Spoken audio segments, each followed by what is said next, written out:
మంచి నేలన పడిన విత్తనము వలె వారు ఫలిస్తారు. మంచి మనస్సు, మంచి ప్రేమ, మంచి జాలి, మంచి మమకారము, మంచి వినయము, మంచి విధేయత కలిగి ఉండాలి.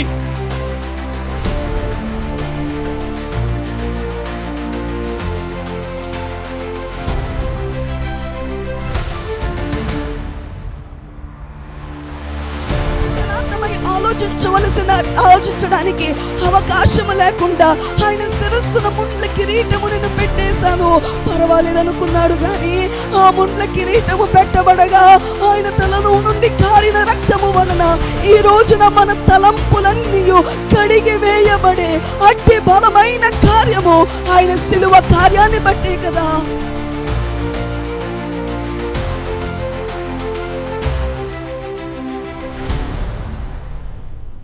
చెట్టు ప్రక్కన దాక్కుని ఉన్న ఆదాము హవ్వ గారులను ఆయన చూచారు. చెట్టు పైన ఉన్న జక్కయ్య గారిని ఆయన చూచారు. చెట్టు క్రింద ఉన్న నతానీయేలు గారిని కూడా ఆయన చూచారు. ఆయన అంటారు, నతానీయేలు, అంజూరు చెట్టు క్రింద ఉండగానే నేను నిన్ను చూచి తిని అన్నారు.